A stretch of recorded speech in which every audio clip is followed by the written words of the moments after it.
So in this video, we're going to talk about self-confidence. It's a tricky one because from what you can observe around you, most people clearly lack this skill. The thing is that if you're not confident, you're likely to engage in self-destructive patterns and behaviors. And maybe that's what you're doing in your life right now, which just leads to regret. And when I was younger, I didn't have much self-confidence. And so it's something that I've been working on for years now. It's something you can work on too.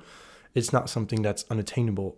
Confidence isn't magical. In fact, here are the 5 main components of self-confidence that helped me build mine, and I hope they'll help you build yours too. If there's just one thing that's really destructive and honestly preventing you from developing self-esteem and confidence, it's living in a permanent state of social comparison. Now, the online world is just a battlefield for attention, approval, perfection, and seeking for praises. So that's pretty much the problem.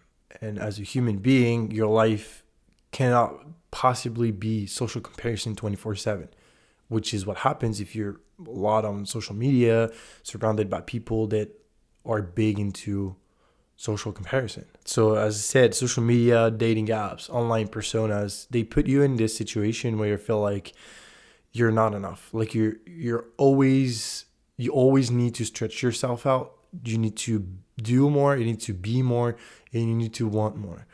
And if self-development is really important, that doesn't mean that you should stop working on yourself. That's what I'm not saying. What I'm saying is that the expectations that you create as a result of being exposed to this enormous amount of self-comparison, this perfect world that surrounds you, you develop expectations that are unrealistic and even probably detrimental to your journey in your life ultimately. So last winter, I remember sitting at my desk trying to work on my writing. It was cold and dark outside, and the only light that I could perceive was this laptop illuminating my face. And, at the time, that's when I started to write these blogs, creating these videos.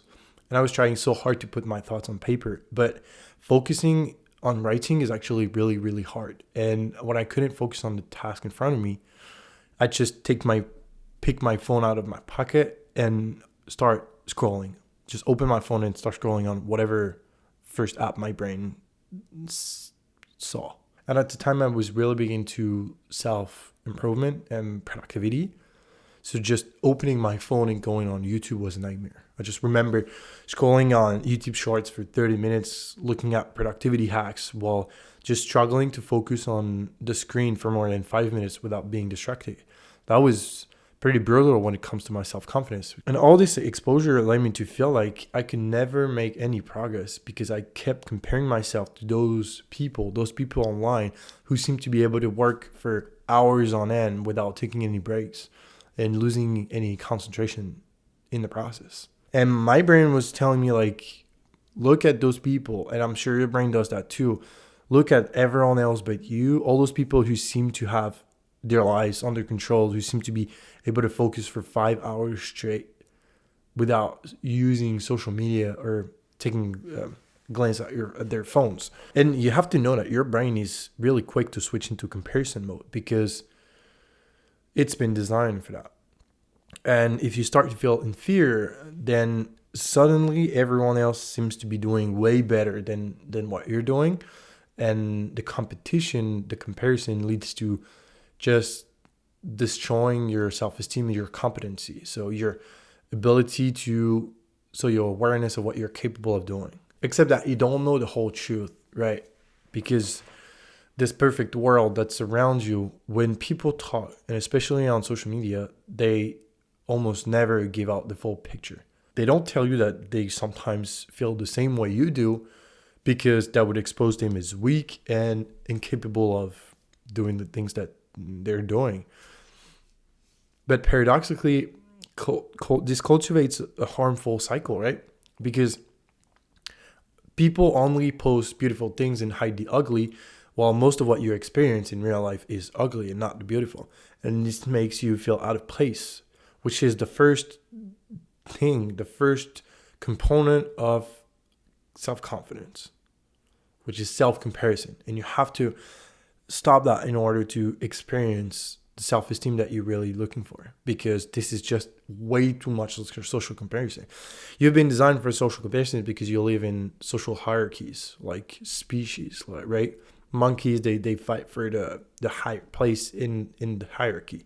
But now you're in competition with billions of people, millions of people around the planet, and therefore there's no more sustainable and natural, realistic social comparison to have, because there's just too much of it. Like, it's like you cannot fathom the entirety of the social comparisons that your brain is making. And so you shouldn't make those comparisons in the first place, because it's just gonna destroy your self-esteem.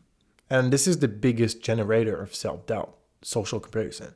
It's a tendency to compare yourself to everyone else around in whatever endeavor that you're actually engaging in. And that was the reason I felt inadequate in the first place, because I realized that I could never feel confident if I was to use social media in particular and play social games altogether, because it gave me way too much anxiety, and I needed to change things. I needed to switch from a mindset of comparison to a mindset of sufficiency. Instead of always trying to build by more reputation, have more likes or admiration, or do those things, focus more, do the same as people on the internet, just had to stop that, because self-comparison is the killer of self-confidence. And the people that are most confident are the people that they don't inhabit this world of hyper judgment. I've come to find that the reason why you don't feel confident is because you keep breaking promises to yourself. That's the second lesson. You just tell yourself that tomorrow you'll start doing this thing or stop doing this. And when tomorrow comes and it's time to follow through on what you just said the day prior, there's too much resistance and you end up not doing it. Most people don't think that it's a big deal. Now, they just tell themselves that not doing the dishes today is fine and they can always push it for like until tomorrow. But your brain knows way better than that. You cannot lie to your own brain, and you're not supposed to. It can remember everything that you said. Remember, because it's always there, right? It's always listening to what you do, what you say. Always paying attention to what you do and listening to what you say more. So over time, your brain learns that even if when you say you'll do something, chances are that you won't. And that's the problem, because then it's not expecting you to do those things, but it's expecting you to say that you're going to do, but not follow through. And that's when your brain won't let you access the resources, the motivation, the energy, the determination that are necessary, because you've shown it time and time over and over again that you don't stick to your promises. That's a big deal. So what happens is that your brain, it doesn't bother anymore. Your own brain doesn't trust you, so you start experiencing less and less motivation, as people call it. But it's more like it's a whole process that's going on, because gradually what your brain is doing is that it's ceasing to give you those resources, to invest those resources like motivation and energy, because in focus, concentration, because it know that you won't use it to do the right thing. So why should it invest in you? And this scenario led me to believe that I had no confidence, because a few years ago, I told myself that I'd stop going out. I told myself that I'd start exercising, but I didn't. I told myself that, I'd do the dishes. I'd plan a new productivity system. I'd start writing my thoughts on journal. I'd start reading more books. I'd start all these epiphanies that you have in your mind, and that's a great time to talk about it, because it's we're going to enter in 2025. But all those tiny actions I failed to follow through, they just became a broken promise to myself. And when your brain doesn't believe in you anymore, that's when you don't have access to any more self-esteem or self-confidence. They just disappear, because again, if you can't trust your own speech, if you can trust your own words, Why would your brain bother trusting you? And it makes sense because on an evolutionary aspect of things, your brain wants to save energy as much as possible.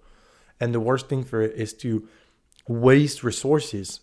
So why would your brain invest in your actions when you've thought it over and over again that those actions don't lead to progress, results? It doesn't make any sense, honestly. And for me, I had to face the truth. I had to realize that my lack of confidence came from tiny, insignificant lies that, when added up, created that atmosphere of self-doubt. Because all those tiny, seemingly insignificant lies were just promises I made to myself, but didn't keep over and over again. Now, for some people, confidence was never there in the first place, and for others, it existed but has disappeared over time. In both cases, if you need to rebuild that link, you'll need to rebuild the trust that your brain has in you. And for that, you need to do the opposite of breaking promises. You need to stick to promises. It's a two-step process. And first, you have to stop breaking promises because it's crucial that you stop saying things and not end up doing those things ultimately. So instead of just telling yourself that you do this thing, say, no. I'm not saying that I do it, okay, if I'm not sure I can do it. So don't trick your brain into thinking that you're going to do those things, because then it's going to be deceived, and that's going to lead to you losing self-confidence. The second step is to make tiny, manageable promises and hold yourself accountable to them. Start with the most mundane things and do little lists every day, or chores that you have to do. Tell yourself that you do the dishes today at 5 and get up at 5 and do the dishes, right? You should just tell yourself that you won't buy a Starbucks coffee on your way to work, and do it. Take a different road. Don't go to Starbucks. Don't show up this day.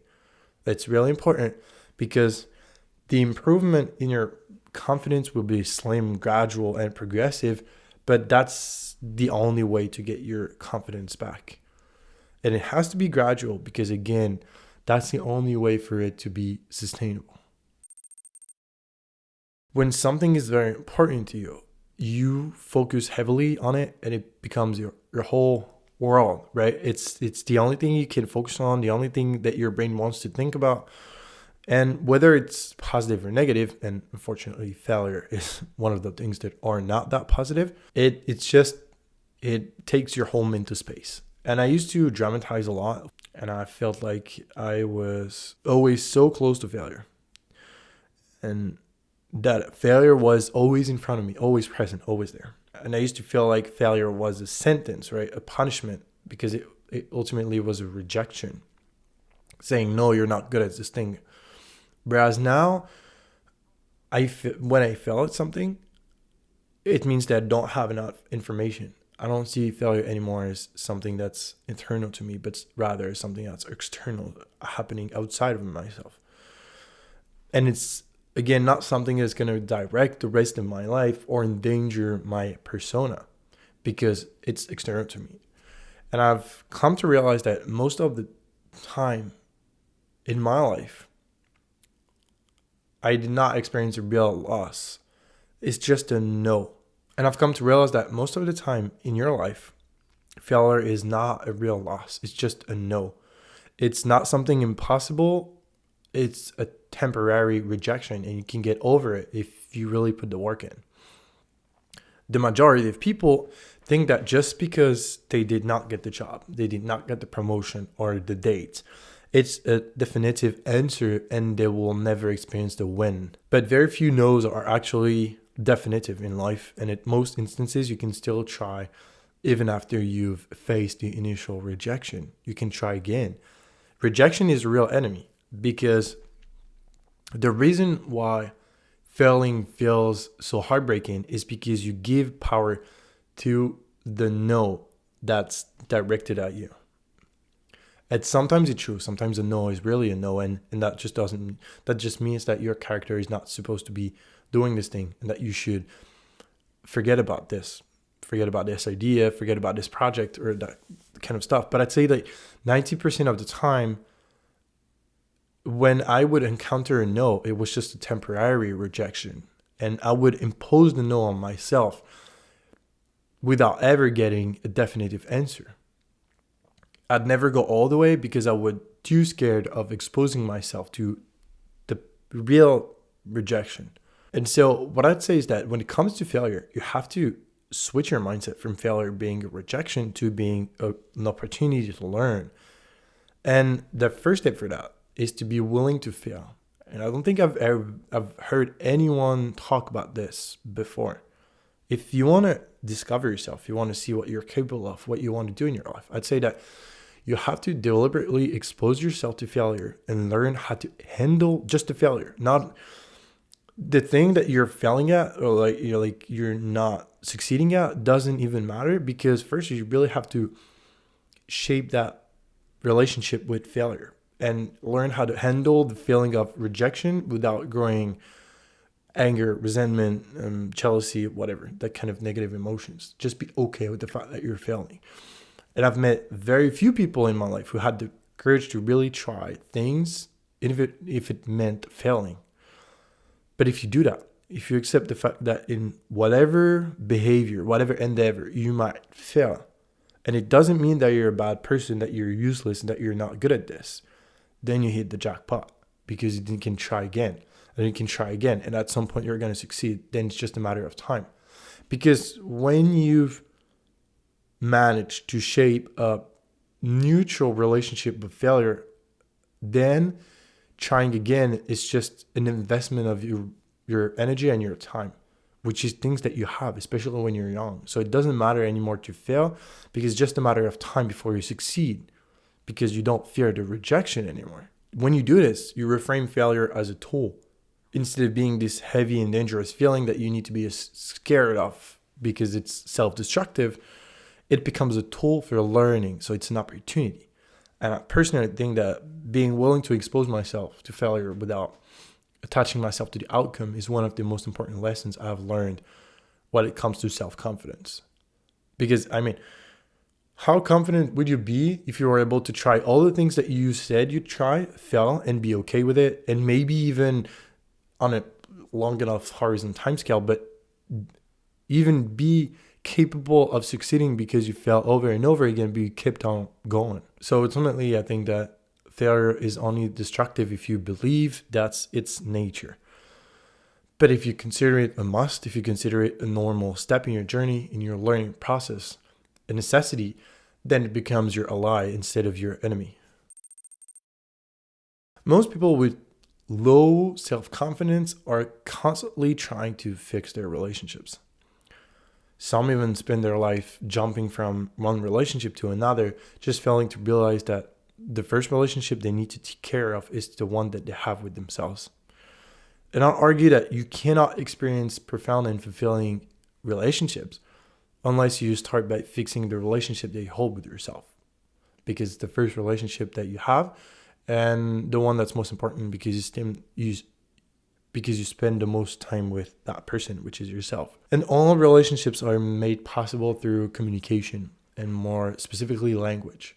And that also applies to relationships that you have with yourself. When I realized that the most important thing was the communication that I had with myself, I felt like I unlocked some secret control over my confidence, because you probably don't realize it, but you spend the majority of your day talking to yourself in your own head. And the way you do it, the words, the speech that you use, all of that shapes your perception of yourself and ultimately the perception of the world. So another way to put it is that the voice that's in your head directs most of your life choices and decisions. So you better befriend it, right? Otherwise, it's going to backfire really quick.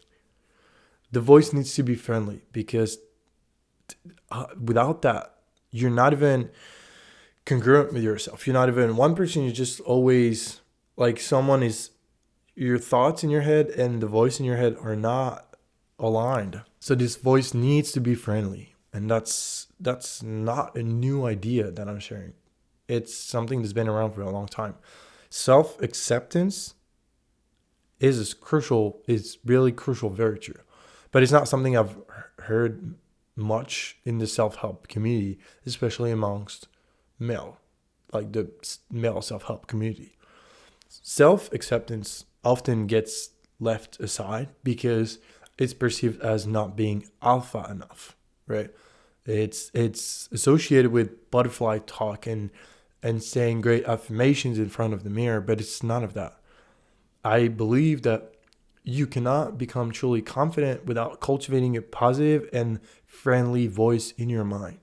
Because when things hit the fan and when life happens, you need to be able to rely on yourself. You need to be able to have a great friend you can rely on when things get hard. And some people manage to lie to the outside world, right? Some people manage to fake the confidence, but they cannot lie to themselves, right? And so even if they seem to have everything under control, they don't, because they're not congruent with themselves. They're not aligned. Their voice and their mind is not aligned with the way they're acting, the way they're living. And your mind has a tremendous impact on your life. It's probably the most important factor when it comes to longevity, happiness, and confidence. In fact, the most popular self-help books I've read can be summarized into this one line, which is you need to learn how to forge your mind to create the reality that you're looking for. And fixing your own inner relationship is where it all starts. Because if you feel unconfident talking to people and you lack the self-esteem to ask for a date, or you don't feel confident to ask for a raise, all those things, they come from a lack of belief that you can do those things. And you're torn between your mind wanting those things and the voice in your mind telling you that you can't have those things. That was the case for me, at least. And I needed to change that. Because navigating the world is hard enough. You don't need your brain doubting your potential every step of the way, right? When you think about it, you need to have 100% access to all the potential that you may have, that you have. And the first step towards that is to accept your current situation. It's to accept doubting yourself. It's to accept that you don't have the things that you want, and that's fine. And you have to start cultivating an okay mindset with that. You got to be at ease with your reality. You got to accept your thoughts. You got to accept the way you think. You got to stop judging yourself because it won't do you any good. And begin by just accepting basically the cards that you've been dealt and the situation that you're in. That everything happens for a reason, and that for now you're here and nothing can change that. So you better start working on the voice that's in your mind and befriend with it, right? Start listening to yourself, the words that you use, the tonality of your sentences, and begin fixing your inner speech.